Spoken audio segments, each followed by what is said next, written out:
اول حاجه لاحظتها اول ما فتحت طبعا في هنا على العتب بتاع دخول العربيه في كلمه ايديونكس موجوده على عتب ميتال. طبعا تصميم العربيه الداخلي جاي فخم جدا، والماتيريالز اللي جايه منها فرش العربيه من جوه، سواء بقى الكراسي او التابلو او الحاجات دي كلها.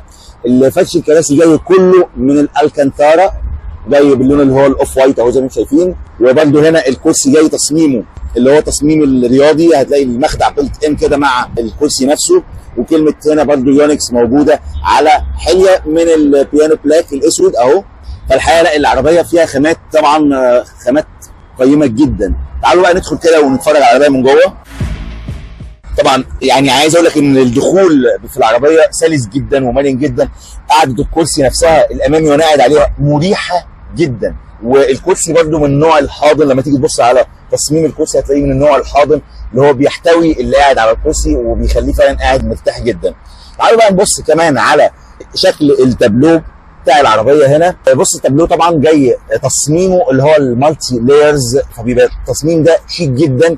كل ده الجزء ده جاي من الفبر، بس الفبر اللي خامته حلوه جدا، والجزء ده جاي من الرابر الطري الناعم جدا اللي شكله او خامته حلوه جدا وشيك جدا. في حليه هنا جايه واصله ما بين فتحات التكييف الاماميه، شكلها حلو جدا، وكمان هنا حليه من البيانو بلاك اسفل فتحات التكييف واسفل التابلو من الاسفل هنا، شكلها حلو جدا برده مكتوب عليها هنا يونكس.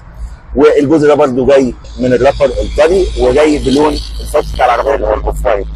وادي فتحات التكييف اللي عندنا هنا. لا الحقيقه تصميم العربيه حلو جدا.